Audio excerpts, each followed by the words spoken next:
Good morning, everybody. This is Bruce Smith from San Diego Bass Fishing Podcast, and welcome aboard. Today we have Sean Howarter on, and looks like he's already waiting in the queue, so we're going to go ahead and go to him.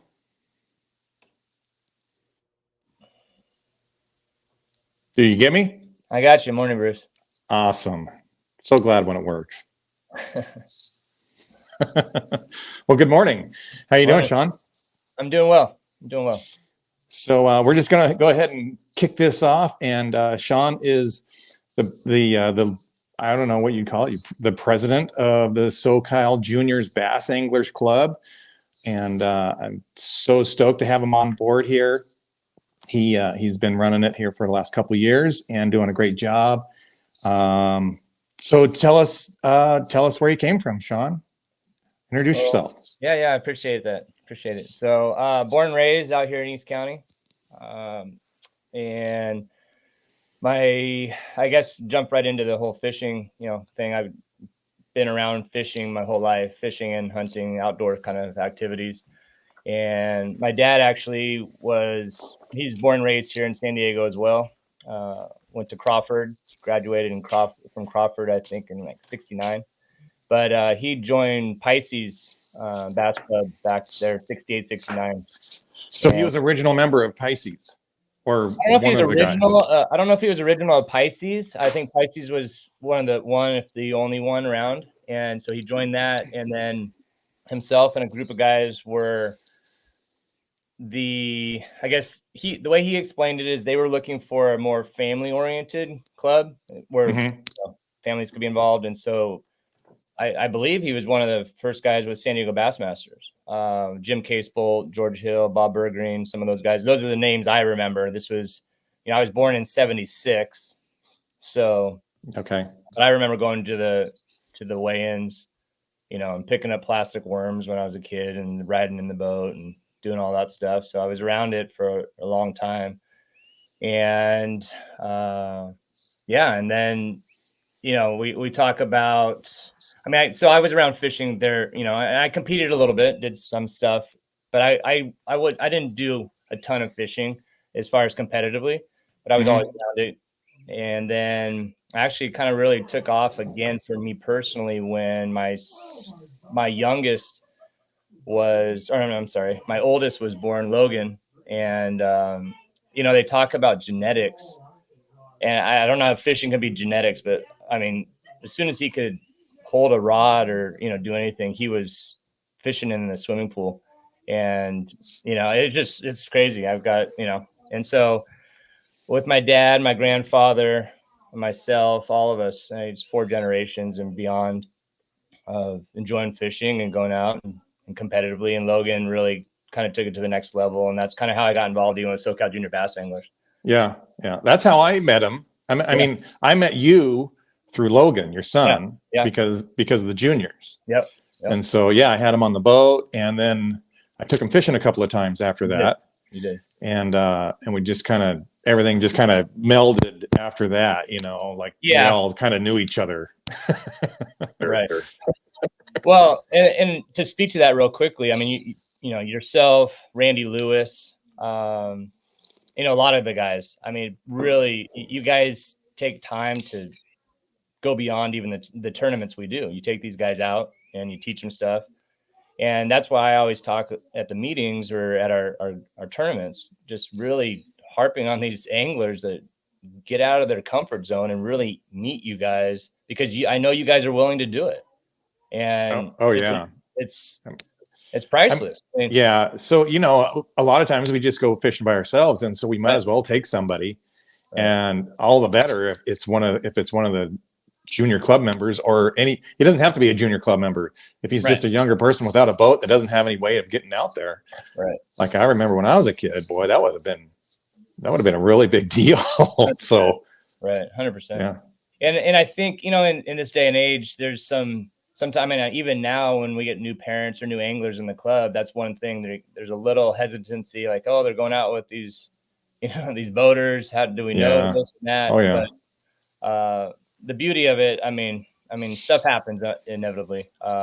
We've been blessed and protected through the years through what Andy established. Andy Polachek, obviously with SoCal Junior Bass, and then I actually, and I'm kind of bouncing around here, but that's part of we're just having a conversation. When we made that video last year, kind of a promo video for the club on Otay, Jeannie Pasalic, I don't know if I'm pronouncing her last name correct. Jeannie and Frank, or Jean, they were, I think, the founding couple. She said they started it, I believe, in 2014, something like that. Uh-huh. And they had a tackle shop here, and I didn't know, the Fisherman's Outpost tackle shop. Mm-hmm. And then them and Larry Wilson, and then when their sons phased out, Andy took over. And then Andy, obviously, I think is really who we attach the club to, the SoCal Junior Bass Anglers. And Andy's just been phenomenal champion of the sport to the anglers, and took it to a great level. And it's an honor to be able to carry this on. I just love the opportunity to get these anglers out there connected to the community and what we're doing. Yeah. So so then COVID happened. Like Andy was he was doing the deal, and then COVID happened. 2020 rolls around and just annihilated everything. The lakes got shut down. They were closed. Nobody went fishing, and it took a little bit to revive it. Yeah, we didn't talk about going fishing, but we went fishing. We didn't tell anybody. Yeah. Thank God for the San Diego River. Right. Yeah. So, Jackson, everybody I think in the community knows Jackson, obviously, and his skill set and abilities.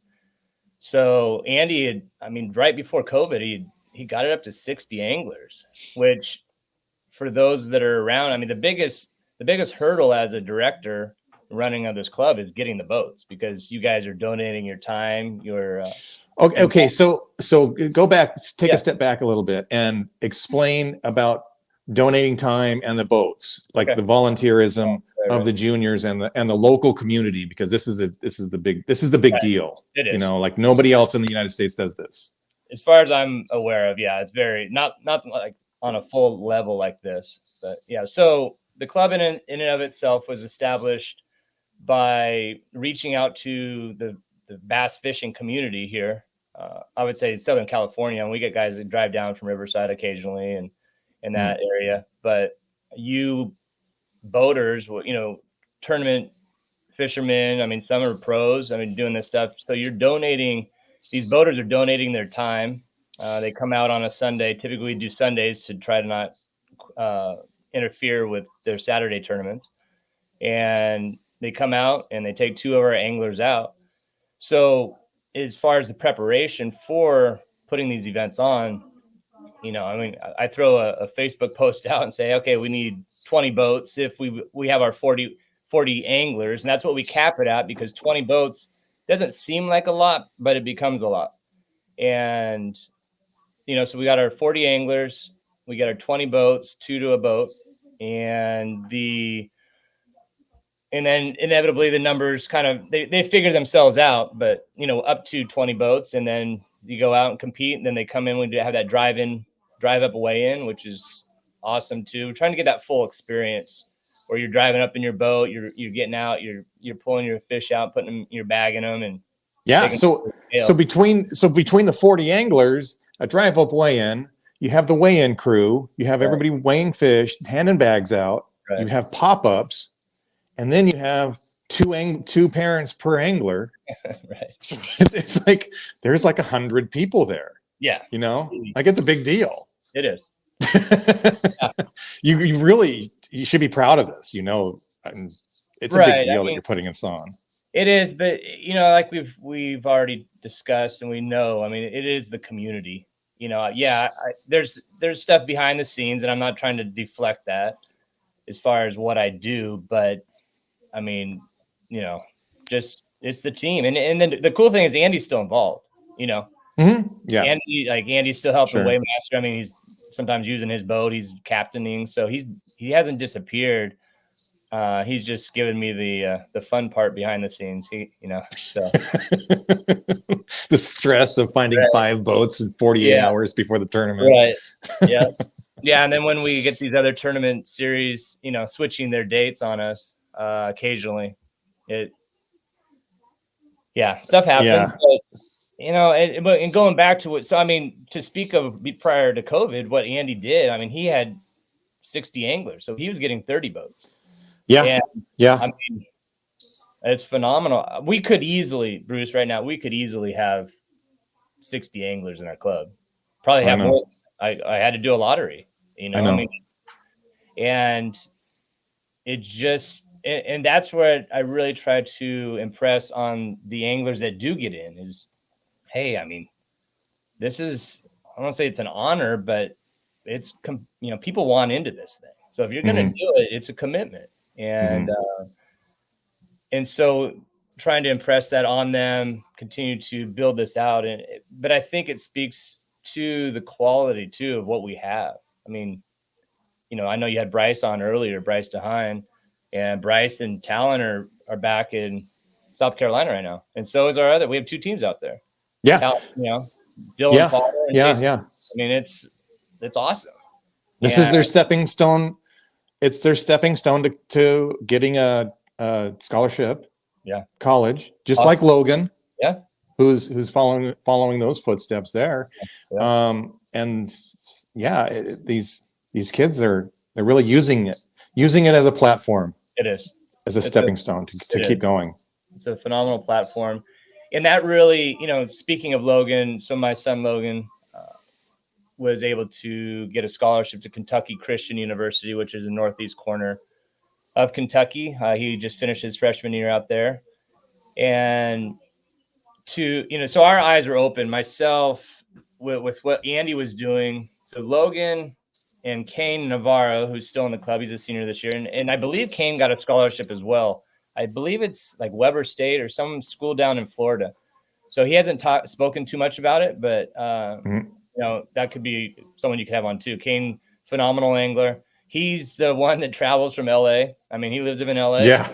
He travels down because he just loves fishing and wants to be in this competitive scene. So Logan and Kane partnered up in, maybe it was 2000. It was during one of the events was during COVID. They qualified first up at the Delta for the Bass Federation World Championships, which was at Hartwell. So I've been to Hartwell twice for 2 tournaments with Logan and Kane. And the first was with that. And then the second time they qualified with Bass and on their national champ. But when you go back to the Midwest, East Coast, there's high school tournaments with 200, 300 boats all the time. And this tournament that our 2 teams are competing in, there's going to be close to 400 boats out there. Yeah. And, you launch in the morning and if you have a late draw, you're sitting there for 2 hours waiting. Watching boats go out. Yeah, everybody's going out. But it's a huge body of water. So, you're not too worried about getting opportunities to get on fish. However, it's quite a spectacle. And the experience is priceless. Regardless of what they do beyond high school, just the opportunity to see this and to see how big the fishing world is and the opportunities. Speaking of opportunities for girls, oh my gosh. They're over themselves, get money to the girls and get them out there. Which, I know. You got, but I don't know how I lost that. I've brought it up. I've brought it up numerous times. So I have a daughter. She's in the juniors. Yeah. And she's done well in the past, well enough or whatever. And then, and she's had her ups and downs for sure. That's for darn sure. And I explored all those opportunities for girls going back east and with scholarships. And there's really a lot. Yeah. It's wide open. Right. Yeah, and even Bass is there. It's like, I don't know if you've seen the promotions. It's Bass Masked Her. Yeah. So, they're really doing a full court press on that and getting that out there as they should. Yeah, they should. Yeah, 100%.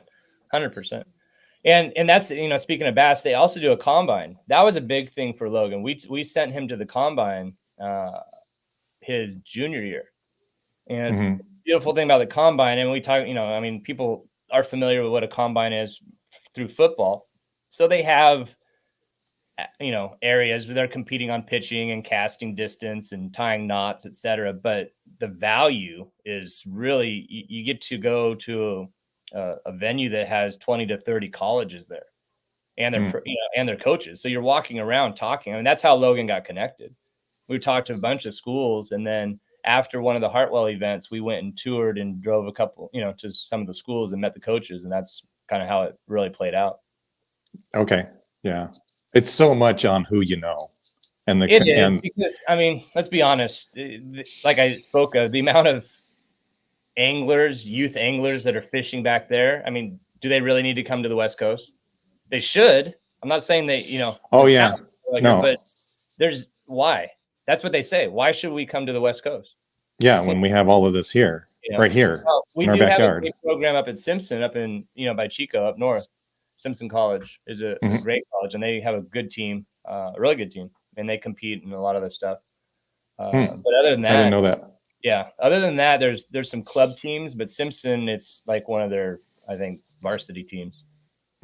So, but yeah, it's there to be. We talk about club sports, so I tell this to parents: if you're going to go into this, this is a club sport, and you're to do it right. It's an investment. Even for us to qualify, right? We're either going to the Delta or to Havasu.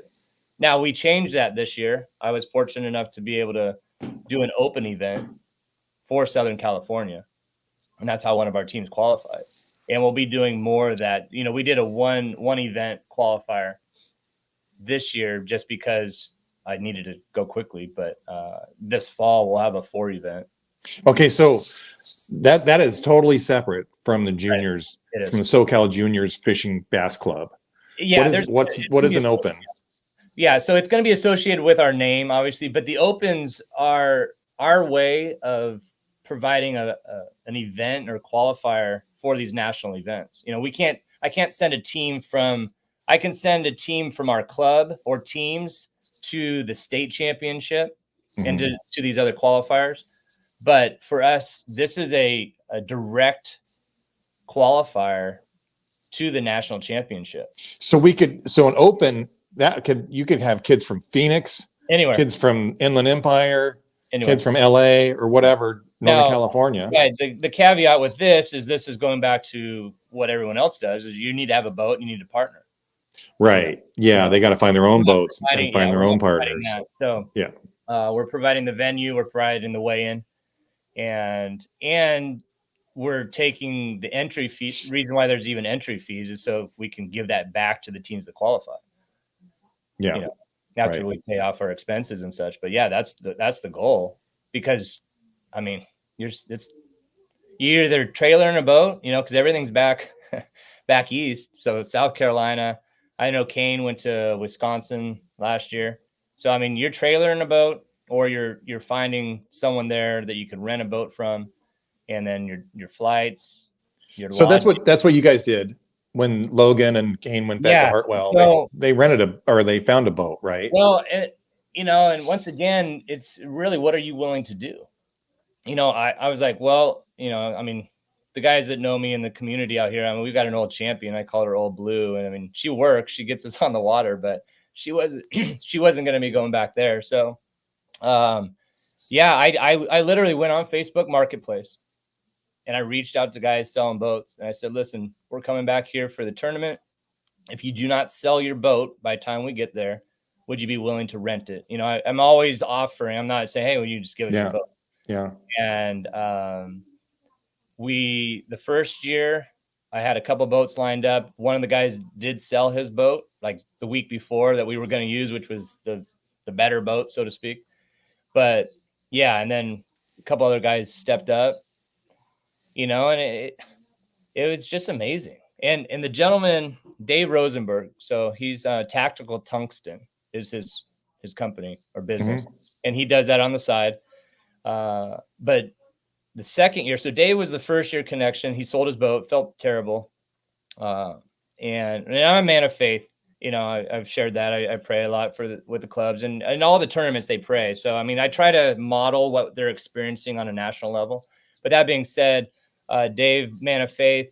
Just the second year, Bruce, he had just got, I think it was at the time it was 22, so brand new boat, Phoenix, and wrapped in his tactical tungsten. He had, I want to say he had maybe 10 hours on this boat.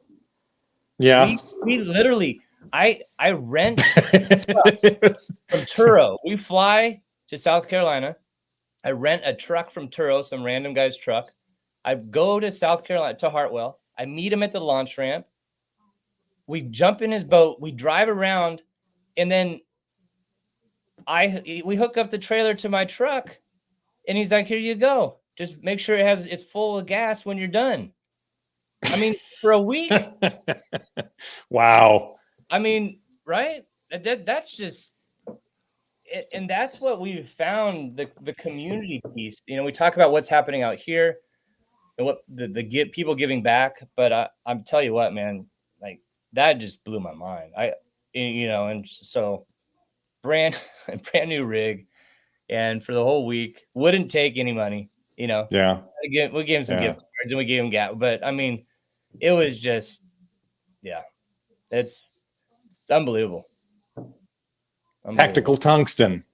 Tactical tungsten. Dave Rosenberg, amazing man. He's back there still. I tried to connect these other teams with him. He's super busy. He's got some other tournaments he was doing and stuff, so it didn't work out for this time for these other teams. But we actually, speaking of that, I mean, we've got a junior team. So the junior tournament. So there's two national tournaments, right, or categories. You have the juniors, which is it's all based on grade, so up to 8th grade. Okay. So I mean, you could be a 6-year-old if you know how to tie your own stuff and do it. You could be competing in the junior category. So up to 8th grade is the junior, and so that tournament is going to be at Hartwell as well, and that's going to be mid-July. And then obviously the high school is 9th grade through 12th grade. Yeah.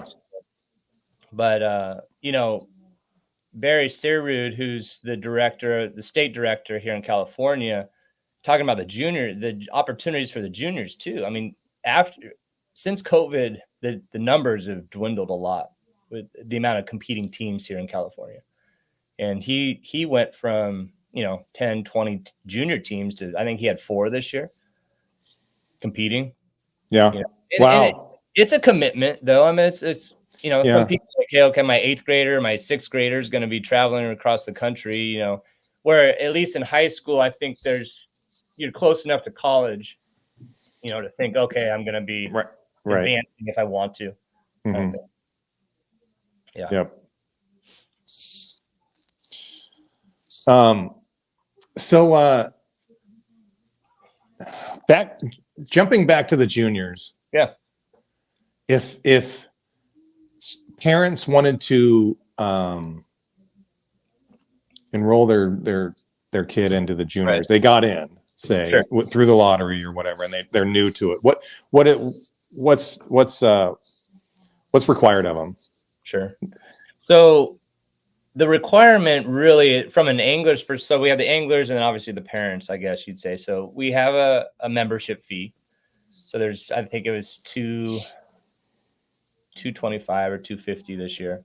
And that's, I mean, it's going towards the tournaments. It's going towards the permits. We pay for the permits for the boaters, obviously the launch and fishing, etc., and the lunches and such. But so the anglers, stepping back to the anglers, they need to be proficient. I mean, the desire is that they're proficient enough to tie their own gear, to have their stuff. Now, I know the boaters, I mean, a lot of the boaters like, hey, you can use my gear, you can use my stuff. I mean, you guys, it's depending on how involved the boater is or how much fishing they're on that specific body of water. I mean, you guys have your juice, and most of the time you guys seem to be sharing majority of your juice with these anglers. So, but we just want them to be proficient enough to be able and passionate enough. I mean, you're fishing, some of these kids, they've never been on a boat, let alone fishing from 6 o'clock to, 1:30.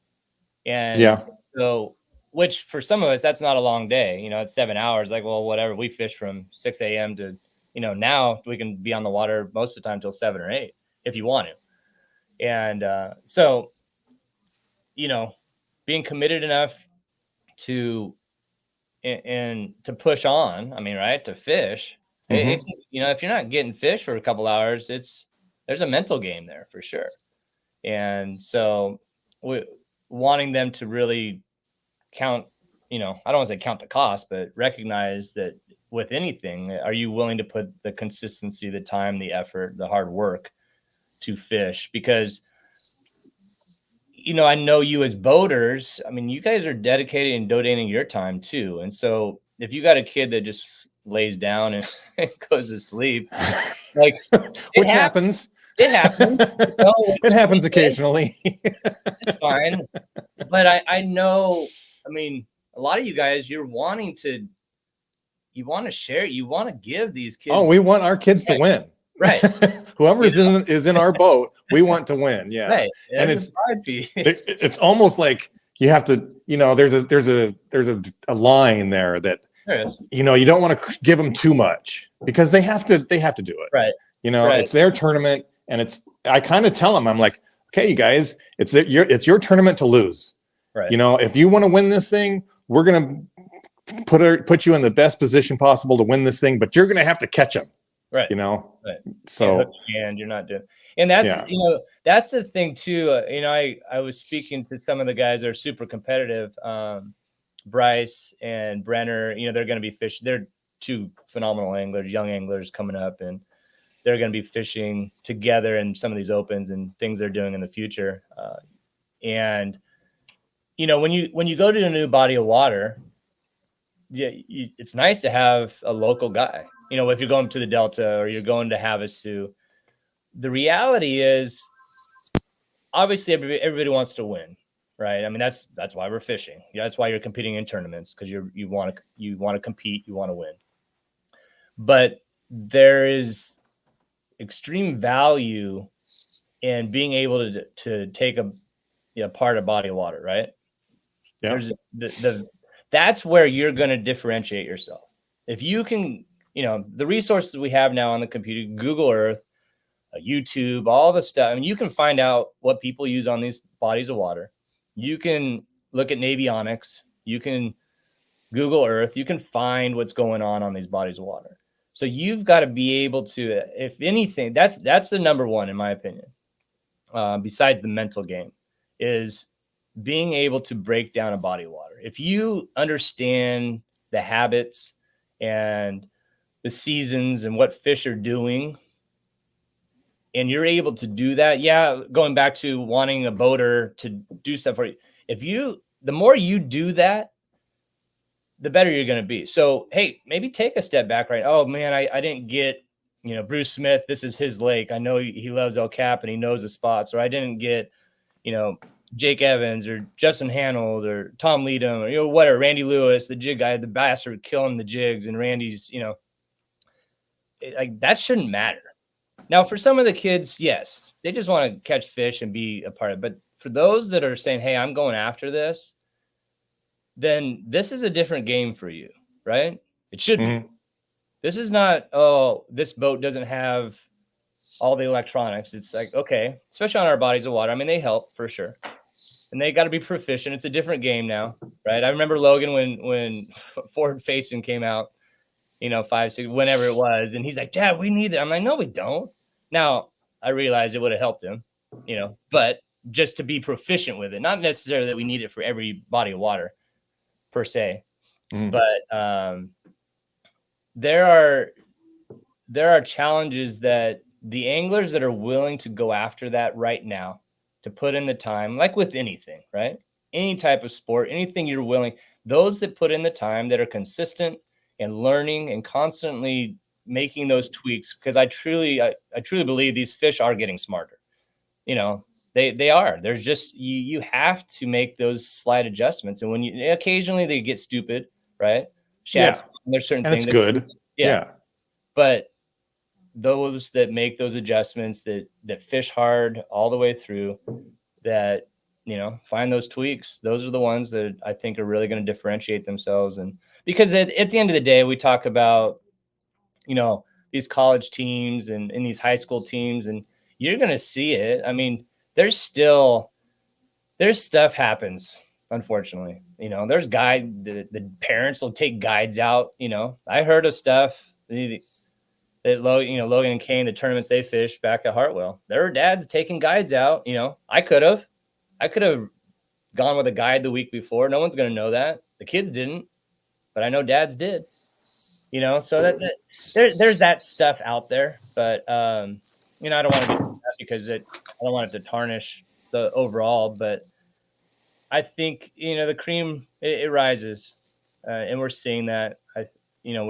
With the handful of the anglers we have now. Like I said, number one is being able to break down a body of water. If you can break down a body of water and figure out where the fish are and how they're reacting, what they're doing, when to make them, that's a huge element to the game.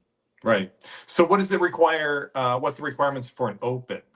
And what's your schedule what's the tournament schedule for the opens? What are you planning on? So requirements for the open, really, it comes down to, so we'll have two categories. We'll have the junior category and then the high school category. And then we'll have 4 events for the fall going into winter. So September, October, November, December. Wow. Just, same kind of thing, one a week or one a month. And then instead of the reason we did that one open was to get that one team. This time it's going to be a cumulative, right? So you're going to have to prove yourself, right? I mean, anything can happen one event. Anybody can stick a big fish. This is kind of a series also. Yeah. And how many kids? Is it like a percentage like MLF, like Bryce was saying? So if we get 40 teams, if we get 40 teams consistently, then I can send 4 teams. Okay. So on average, right? On average, whatever it is, so maybe 20. I hope. Hopefully. I hope. Yeah. Are you going to? I guess you're going to broadcast this through the surrounding areas. Yeah. I mean, I would guess that you could have kids coming from Phoenix to do this. I would imagine we had Phoenix kids come out for the Wild West. Right. We did for El Cap. Yep. Yeah, and this is twofold, right? For me, or probably more than that, even, but. Two of the main reasons is because of the amount of anglers that want to fish, youth anglers that want to fish and can't get in our club because the way we have it set up. Yeah. And then number 2 is just to be able to have a qualifier here that you don't have as a SoCal angler. You don't have to travel up to the Delta. It's great. I still recommend if you're able to do that. It's going to make you better. Go to the Delta. I love Havasu too. I mean, why wouldn't you want to go to Havasu? So if you can, great, do those. But the fact that we can offer a qualifier here was a big priority for me. And how much is it?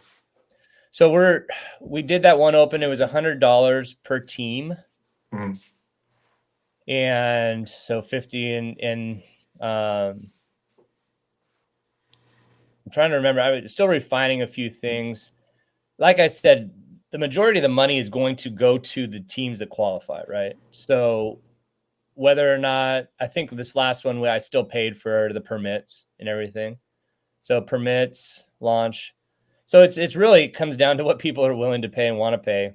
I would like to make it easy too. I mean, if they've got to go get their permits and do it, so if I can streamline things, it makes it easier. What I like about this, if I'm honest, is the fact that I don't have to get boats and I can just be a tournament director. Like, hey, I provide a venue, I've got a weigh-in area, and then the community rises up. Parents, if we want to do pizzas or whatever, because every dollar goes out towards these other peripheral things, essentially, is taking away from the travel. And that's kind of the difference. So the club, we didn't even touch on that either. The club provides food at every tournament that they do, but the opens don't. It's going to be on the parents to get together and do something. Right. And that's what we did for this last one, because ultimately majority of our anglers were, or the teams came from our club, but, it's still a work in progress, right? We'll refine what we need to. I mean, I honestly don't know what we're going to have. I don't know. I don't know if we're going to get teams or if we're going to get 20 teams. Right. So, Okay, well, so you've done one open so far, and how many teams did we have? Wait, 10 or something? 12? I want to say we had like 8 high school, somewhere in there, 8 to 10, and then the junior, I want to say we had 5 to 6. I mean, it was a maybe good show. 15 boats. Yeah, I think so. I think something like that. Yeah.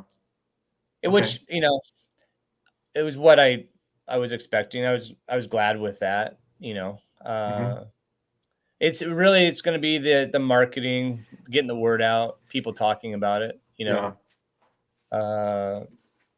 But here's the one thing that even our boaters that are helping us with this, with SoCal Junior Bass Anglers in our club, a lot of them are offering their time for the opens. They've told me like, hey, let me know if there's people that want to fish it. I know they did in this open. But the caveat, right, is, well, if they qualify, if they're the qualifying team, you have to have that boater. That boater has to go. Not necessarily, but your boat, you have to have a boater from your state. Oh, okay. So it doesn't matter. Whatever boater, you can fish with a different boater every event. But when you go, and that's where, going back to, do you need someone to break down a body of water? If you know what you're doing, if you're a good angler, I love fishing, but I'm by no means a guy that's going to break down and provide, a bunch of juice to these guys. So, I loved going and being a boater for Logan and Kane. But even that, it was great because I got to pre-fish for 2 days. But then 3 days, you're sitting in the boat in South Carolina in the middle of the summer. I would, I was, no shame. I was in the water a few times. I'm like, boys, I'm sorry. I'm getting in the water. It's too hot. This is ridiculous. And then you have these crazy thunderstorms, and it's just, it was wild. But so, that's why I say, well, take your dad, man. Golly, maybe your dad doesn't, but if he's proficient with just operating a boat, what an amazing experience and memories, to be able to do that and be a part of that. And there's probably some intimidation for some of the dads, or heck, it could be a mom. It doesn't matter if someone's proficient driving a boat, that's what you as the boater have to, the kids can't touch the big motor unless there's an emergency. Right. Yeah. So, yeah.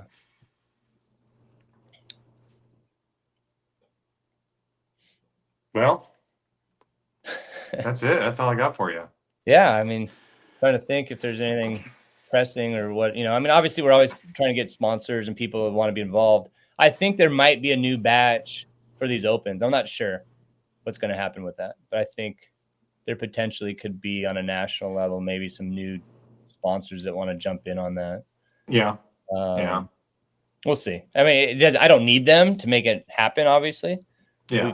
We just, here's the venue, but as far as the club and what we're doing, if you want to add this, this is one thing we didn't touch on as far as for the club, SoCal Junior Bass Anglers.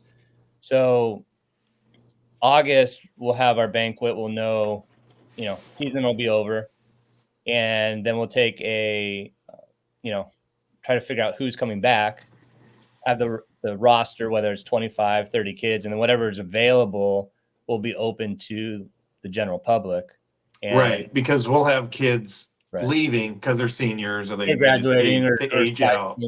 Something happens, they change their, and then, but what I've been doing is they need to stay connected to the Facebook page and to the band app. If they reach out to me, I'm going to connect them to our communication outlets. Yeah. And then it'll be up to them, because I don't want to be, taking a list and then I forget somebody and then they come back at me 2 months later. Well, why didn't you contact us? So really it's going to be on them.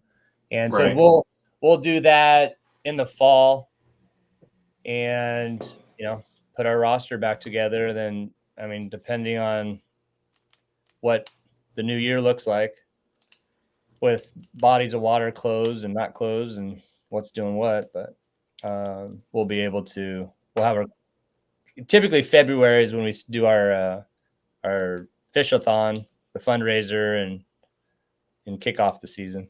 Mm-hmm. So, yeah. Yeah, no, but okay. Other than that, yeah, just thank you to what you're doing, even with this, everything we're that's being offered to the SoCal region is a great outlet, and just thank you to the community, all the Oh anglers, yeah. Yeah, everybody. thank you for donating all your time and energy to get the kids out there. It's a privilege. Yeah, and I forgot I still have one. My youngest is in the club, Cole. So he's an 8th grader. So he's going to be a freshman now. So I got 4 more years at least with a angler in Didn't the. he? How did he do last trip at Cap? He got, I think, ninth or 10th. Oh, okay. He did better. Yeah. He's very competitive. He doesn't. Yeah. He's very competitive, but he's not like his brother as far as I want to fish every day kind of thing. Right. Yeah. So yeah. I know. Yeah. I get that. I get that with Ava. She's super competitive. She hates it when she finishes in the bottom. Right. And but to go out every day, she'll go out if I ask her, you know. Yeah, but she's not tapping your shoulder and sitting in the boat saying, "Dad, let's go." Right. Yeah. No, it's not that. It's that's what Logan is. Like, dude, like, come on, man. Like, we need a break. I have a brother and sister, man. I got your mom. It was crazy to have him in the boat because he was always trying different things, like trying to figure him out, like all the time. Like we didn't catch a fish for like 15 minutes, and he's already switching it up and asking me if we could go over there or what's going on over here, what's he catching. Like, dude, give it a minute, man. Yeah, he still has some of that in him, but oh yeah, I bet. I'm sure he does. Yeah, sure he does. But no, thank you for doing this once again. And the more people you get on this thing, even these youth anglers, I mean, it's all making them better, right? Having an opportunity to talk to somebody, and I mean, heck, they could use this as a part of their resume for going on college or too. Absolutely. So, absolutely. At the end of the day, on our small lakes, the draws are so critical. I mean, if you don't get totally, absolutely, it can be disheartening, especially the amount of time you put on the water, and what's going on, and it's like, well, I'm boat 33, like, what do you do? But it was, draws are everything on our little lakes. It's frustrating, is what it is. That it's not a pattern thing. That it's just it's a spot thing. Yeah, and I think honestly, to some degree that the forward facing helps with that, right? To a degree, like if you're proficient with that, you are able to at least come off your spots and I don't know. I mean, that's what it appears like for Jake. And it broadens things, right? For sure. That gives you another option, because that option is almost always there, right? And it just depends on how well you do it, and the parts of the leg and it moves around and whatever. But it definitely broadens your opportunities. It gives you more opportunity. If you're proficient with that. Absolutely. Right. Yeah. All right, man. Well, July 14th is our next kids derby or tournament. So and then we have a makeup tournament, right? Yeah, for August 4th is the tentative date for that. Okay. But yeah, we'll see. I guess there's a club tournament on the 17th. So I could either have it at Sandview or Otay, but I think I'm going to have it at Otay. I mean, it's still a few weeks out, but Otay is fishing so much better than Sandview. But who knows? So I'm still up in the air on location. Yeah, you don't know what's going to happen by that time. Yeah. Hopefully Otay will still be kicking it out. I guess. Yeah, that's Sandview, man. What a struggle bus. Yeah, I ain't going back there anytime soon. I agree. Even the fish, man, they're so healthy in the winter. They look so good. In early spring, and then now they're like, they just get beat up. That spawn just kicks their ass. Right, and then you have all those other boats and everything. And then yeah. So, all right, man. Well, hey, I appreciate your time. Appreciate you. Thank you for having me on. And no problem. Thank you for coming on. Of course. All right. We'll talk to you later. Later.